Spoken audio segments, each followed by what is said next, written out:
Outside the tower, an unknown area. The scorching ground made Kevin open his eyes. He lay on his back, staring at the sky with a puzzled expression. Although the burning sensation on his skin was unbearable, he was more concerned about that expanse of sky. Just as he was gazing upward, a strange dialogue box appeared in his field of vision. Stop staring at the sky. The temperature has already reached 59 degrees and is rising by 0.2 degrees per minute. You're already medium rare. Might as well sprinkle some cumin for better flavor. He couldn't help but gasp, a sharp pain piercing through his mind. White Mist struggled to get up, his palms burned by the intense heat. The surroundings appeared blurry and distorted in the scorching air, as if viewed through a thin layer of water. When his gaze focused on his palms, he saw that strange dialogue box again. These big pig trotters have already been burned to the point of festering and can no longer clean guns or produce deoxyribose. Of course, this is temporary. What the hell is this? White Mist's gaze shifted to the surroundings. The scene before him resembled the ruins of a city after an airstrike. Most of the buildings were already in ruins, the ground was uneven, and the faintly visible roads were lined with piles of debris, with strange plants growing in the gaps. Where is this? He asked, his gaze falling on a relatively intact building, a few seconds of thought flashing through his mind. This is a public restroom unused for 700 years, with a danger rating of 3.5 stars. The corruption inside is moderately mutated, and the flush toilets have long since lost functionality. It's recommended that you don't go and hold it in or resolve it on the spot. Moderate mutation, danger rating. He still didn't understand these concepts. There were actually creatures hiding in the restroom? Although his mind was filled with many questions, the White Mist appeared quite composed. Although I don't know if it's true or not, just the surrounding temperature is enough to prove that the environment I'm in is extremely dangerous. He continued to survey the ruins and debris around him. After several attempts, he was certain he could capture some kind of information. As long as his gaze lingered on an object for 2 or 3 seconds, a strange dialogue box would pop up, seemingly notes or explanations, with a rather casual style. After a brief moment of thought, Kevin gradually understood the truth. He had traveled through time. The calm expression on his face finally changed. The last scene in Kevin's memory was exactly like the scenario of traveling through time, though he was somewhat puzzled. I've traveled through time, but why am I wearing handcuffs? Could it be that in this life, I become a criminal? He remembered that the last moment of his previous life was the sound of a gunshot, fired by the true culprit of a murder case. Kevin was not a police officer but a detective entrusted to assist in investigations, earning the trust of the police force with his precise profiling skills. Many perverse criminals were captured with his help, and the police often said, only a freak can defeat a freak. Think dying once wasn't enough for me? Now you want me to die again? His hands could move within a certain range. The handcuffs were not as restrictive as the police handcuffs in his previous life, seemingly not meant to restrain his hands. His gaze shifted to his wrist and lingered for about 3 seconds. Some handcuffs are not simple. On the surface, they appear to be handcuffs, but behind them lies a 4-layer aristocratic monitoring system. It's best not to destroy them. For now, finding cumin is more urgent. Wait any longer, and you'll be roasted. Surveillance, nobility. It seems he has crossed into a very strange world, and his situation is extremely dire. The temperature has already risen to 60 degrees, yet Kevin does not feel the anxiety and despair that many others might. Under such circumstances, a normal person would inevitably be unable to think clearly, reacting more instinctively with self-protective movements to avoid being burned. But Kevin could feel his nerves constantly sending signals to his brain. It's very hot, jump up, stop thinking. However, he did not move, remaining as steady as an old dog while contemplating the current situation. The human body can endure an environment of 71 degrees Celsius for a full hour. At 82 degrees Celsius, it can last 49 minutes. I don't have much time. I must find a less scorching place within 30 minutes. Beyond that, my efficiency will be greatly reduced. In his previous life, he was called a freak for being able to remain calm even in extremely painful circumstances. After letting out a sigh, Kevin's gaze wandered around, with notes popping up continuously. He looked toward the north. There is no water source in that direction. If you take this path, you will definitely die of dehydration halfway, and the texture of your flesh will greatly deteriorate. Then he looked toward the east. 1,600 meters away, 2 corrupted creatures are hiding. A sliding tackle in your extreme anger might just feed them well.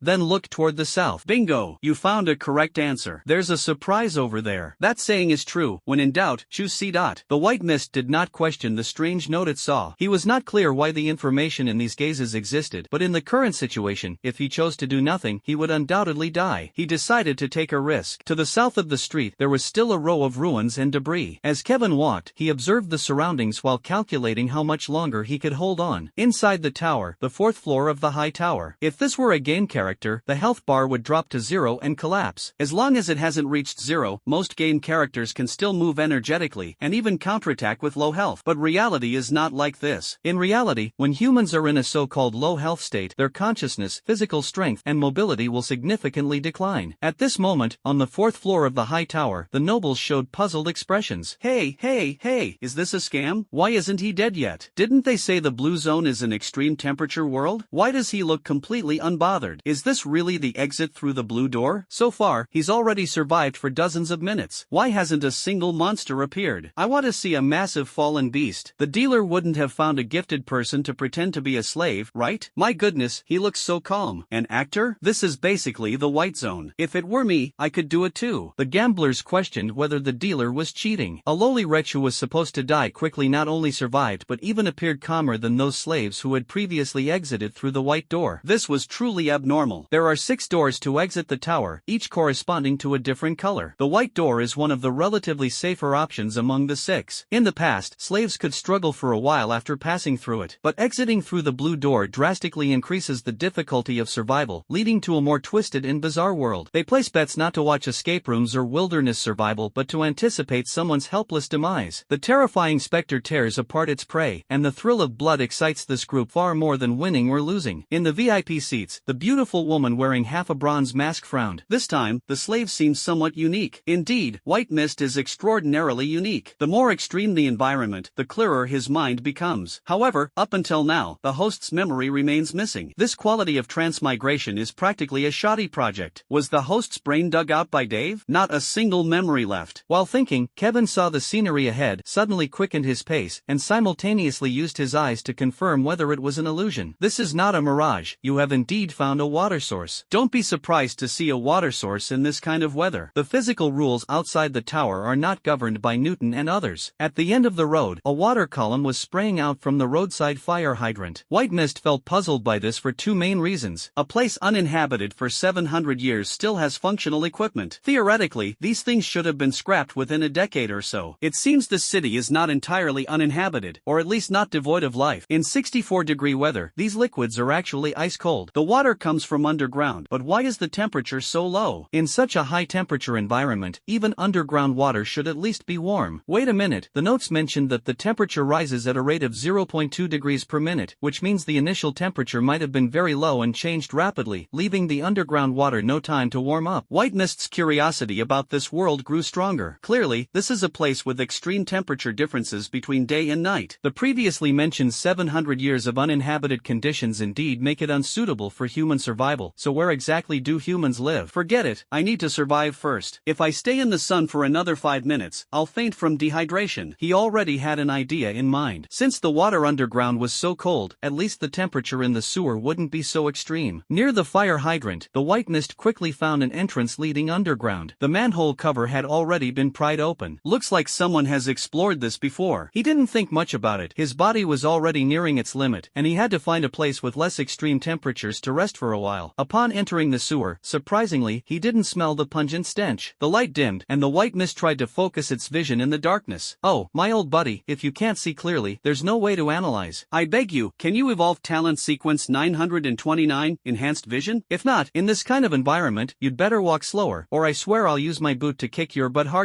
Obviously, the content of this remark must pertain to something visible. In an environment of absolute darkness, it couldn't provide him with any assistance. What is the talent sequence? The White Mist did not slow down its pace. As darkness enveloped, the handcuffs emitted a faint glow. This was not surprising. He had already guessed that he was probably some kind of performer, and there were likely nobles watching him now. Since that was the case, these handcuffs naturally had a nighttime illumination function. The note was correct. It was indeed unwise to destroy them prematurely. The light illuminated the state of the sewer. Unknown plant roots and stems intertwined and coiled, covering the surrounding walls. Upon closer inspection, purple liquid could be seen flowing within the plant roots and stems. Scattered on the ground were the remains of unknown creatures, their skeletons resembling 6-legged beasts never seen before. In the center of the passageway, there was a quiet water channel. The water surface was unusually calm, and the water quality was completely different from what he knew of sewer water, unexpectedly clear. Due to the cold water channel, the temperature in the sewer was far less scorching than outside. White mist surrounded the area as he confirmed he was temporarily out of danger, his gaze fixed on the water surface. The water reflected his face. A little beggar at the base of a high tower, yet you have a face that scores 9 out of 10. I admit your face gives me a sense of immersion. If I were human, you would undoubtedly be my lifelong rival. The information was very limited, just like the things he had seen before. He could see some annotations, but the content was incomplete. Tower, ground floor. The tower. Humans moved into the tower. The outside is dangerous, uninhabitable. The original owner's memories were like toothpaste that couldn't be squeezed out. The white mist could only rely on the recent observations to piece together a rough profile. His brain quickly assembled various fragments of information and arrived at a conclusion close to the truth. The notes mentioned nobles on the 4th floor and beggars on the ground floor. It seems the tower has distinct hierarchies, with higher levels signifying greater status. And I became the plaything of the nobles. These handcuffs are clearly recording my survival process. Perhaps this is a bet concerning the duration of my survival? Indeed, I am irreconcilable with gambling and poison. The fallen corruption mentioned in the notes should be some kind of monster outside the tower. More likely, it is the true resident of this abandoned city. No matter how lucky I am, it is impossible to survive here for long. At least, the current me cannot survive for an extended period. The real solution is to find a way back to the tower. Only by returning can I grasp the basic knowledge of this world in the shortest time. These are all speculations and cannot be verified. The urgent task is to find a way back into the tower. Looking at the bracelet, a bold idea flashed through Kevin's mind. The notes didn't mention whether the bracelet has sound transmission capabilities, nor is it clear what language the people of this world use. Since there are no memories of the original owner, it's naturally impossible to grasp the original owner's language. Kevin then made a middle finger gesture, and his facial expression changed accordingly, no longer absolutely calm but filled with contempt and provocation. The general meaning conveyed was, "Is this all?" The 4th floor of the tower, the entire scene was in an uproar. What an arrogant slave. Are you sure this isn't a gifted one? Actor, definitely an actor. This gambling game is rigged. I want to see him die. Corruption? I want to see him die. Heh, surprisingly interesting. I didn't expect my bet on the underdog to win. This kid has lived this long. The gamblers erupted. Their bets were mostly on the slaves dying within an hour, eagerly anticipating the slaves' struggles before death or the high-level corrupted monsters in the blue zone. However, so far, they had seen nothing. And these nobles, who considered themselves superior, were unexpectedly provoked by the lowly commoners. White Mist was not mistaken. International gestures remain universal even in another world, practically qualifying as cosmic gestures. Also in the VIP stands, a red-clad noblewoman wearing half a bronze mask picked up the phone, clearly reprimanding her subordinates for not thoroughly inspecting the goods. But on the other end of the line, the person in charge of the betting event was equally anxious, repeatedly emphasizing to the noblewoman that this batch of goods indeed came from the lowest-tier beggars. After hanging up the phone, the noblewoman restrained the anger on her face and gradually revealed an expression of disbelief. Outside the tower, people instinctively feel fear and may even experience various negative emotions, and any negative emotion will attract attacks from the corrupted. They are the most terrifying hunters outside the tower, capable of sensing the scent of emotions. But that young man remained calm from beginning to end, which is precisely why he has not been attacked by the corrupted so far. Such a situation is unheard of. It's as if he faces the world outside the tower without any emotional fluctuations. What should I do if I'm bullied? Bai Wu's style is definitely to do everything possible to make the person bullying him feel worse, while seizing every opportunity to fight back decisively. Although he shows no trace of anger, he is unwilling to accept death in his heart. Life does not grant the right to choose a script. Whatever script you receive, perform it in the best way possible. Disturbing the water's surface, amidst the shimmering ripples, the white mist gazed at the water once again. The water quality might upset your stomach, but don't worry, its level of pollution won't kill you on the spot. Fallen beings neither excrete nor drink water, so they won't contaminate the source. Drinking water won't be considered an old ape behavior.